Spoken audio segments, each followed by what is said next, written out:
Passport জালিয়াতি মামলায় ধৃত পাক নাগরিক আজাদ মল্লিকের বিরুদ্ধে নয়া তথ্য। সূত্রের খবর, কেন্দ্রীয় এজেন্সির নজরে এবার বাংলাদেশের 28টি মোবাইল নম্বর। ইডি সূত্রে দাবি, বাংলাদেশের এই নম্বরগুলিতে একাধিকবার পাক নাগরিক আজাদ মল্লিকের ফোনালাপের প্রমাণ মিলেছে। তদন্তকারীদের আশঙ্কা, ভারতে অনুপ্রবেশ করানোর জন্য বাংলাদেশের র্যাকেট চালাতো আজাদ। প্রাথমিক তদন্তে মনে করা হচ্ছে, বাংলাদেশের এই ফোন নম্বরগুলিই ছিল সেই যোগাযোগের মাধ্যম। সূত্রের দাবি, ভারতীয় বিদেশ মন্ত্রককে এই 28টি মোবাইল নম্বরের তালিকা পাঠানো হয়েছে। পাশাপাশি ইডি সূত্রে দাবি, 2021 থেকে 2024 পর্যন্ত আজাদ মল্লিকের অ্যাকাউন্টে জমা পড়েছিল প্রায় 65 লক্ষ টাকা। সেই টাকার উৎস খতিয়ে দেখছে কেন্দ্রীয় তদন্তকারী সংস্থা।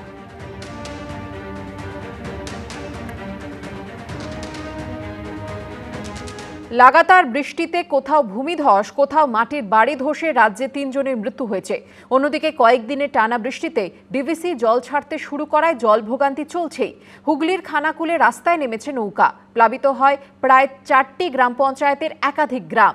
হরিপালে চাষের জমি জলমগ্ন হয়ে পড়ায় ব্যাপক ক্ষয়ক্ষতির আশঙ্কা করছেন কৃষকরা। এর মধ্যেই ডিভিসির জল ছাড়া নিয়ে শুরু হয়েছে তরজা। নিম্নচাপ উত্তরপ্রদেশের দিকে সরেছে। আলিপুর আবহাওয়া দফতর জানিয়েছে, সোমবার পর্যন্ত দক্ষিণবঙ্গে ভারী বৃষ্টির সম্ভাবনা নেই।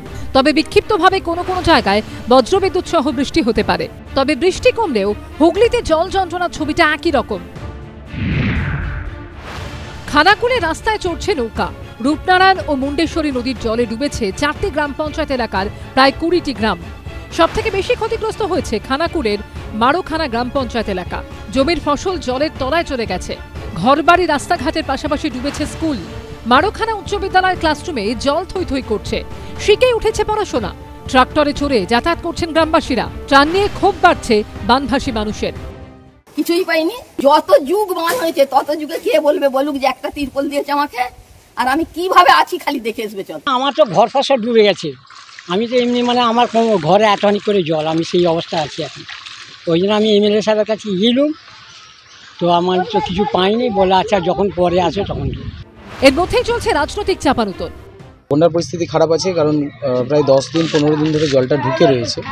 জল এমনি পচে গিয়েছে। তো আমরা চেষ্টা করছি সব রকমভাবে মানুষের পাশে থাকার জন্য।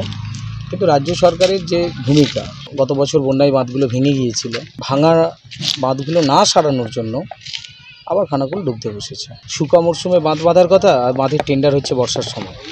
এটা রাজ্য সরকারের গাফিলতি। মানুষ কোনোভাবে কোনো দিক থেকে যাতে বঞ্চিত না হয়, আমরা সবাই সর্বসম্মতভাবে জাতি, ধর্ম, বর্ণ নির্বিশেষে এবং রং না দেখে মানুষের কাছে পৌঁছানোই আমাদের কর্তব্য। জলছবিও একই রকম। দামোদরে সংযোগকারী ডাকাতিয়া খাল বয়ে গেছে হরিপাল দিয়ে। সেই জলই ঢুকেছে হরিপালের সহদেব, দারহাটা, কৈকালা গ্রাম পঞ্চায়েতের চাষের জমিতে। 10,000 হেক্টরের বেশি কৃষি জমি জলের তলায়। ফসল নষ্টের আশঙ্কায় মাথায় হাত চাষিদের। তৃণমূলের অভিযোগ, একদিকে ডিভিসি না জানিয়ে জল ছাড়ছে, আরেকদিকে কেন্দ্রীয় সরকার 100 দিনের টাকা না দেওয়ায় খাল সংস্কার করা যাচ্ছে না। নিকাশি ব্যবস্থা এখন পরিস্থিতি খারাপ, মুজে গেছে নদীগুলো। ডিভিসি সংস্কার না করলেও আমরা 100 দিনের কাজে আমরা যেটা সংস্কার করতাম, সেটাও কিন্তু সেন্ট্রাল গভর্নমেন্ট বন্ধ করে দিয়েছে।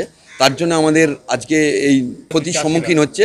জলমগ্ন হয়ে গিয়ে চাষের ক্ষতি হয়ে যাচ্ছে। ডিভিসি কখনোই অ্যালার্ট না করে জল ছাড়ে না। রাজ্য সরকার কোনোভাবেই কোনো খাল বা কোনো নিকাশি ব্যবস্থা করা নেই। নিকাশি ব্যবস্থা একদম তলানিতে চলে গেছে।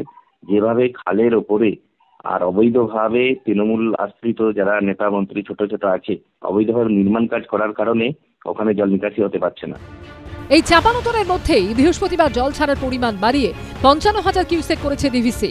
অন্যদিকে বৃষ্টিজনিত কারণে দার্জিলিংয়ের বিজনবাড়িতে ভূমিধসের কারণে বোল্ডার গড়িয়ে চাপা পড়ে মৃত্যু হয় 6 বছরের শিশুকন্যা সহ 2 জনের।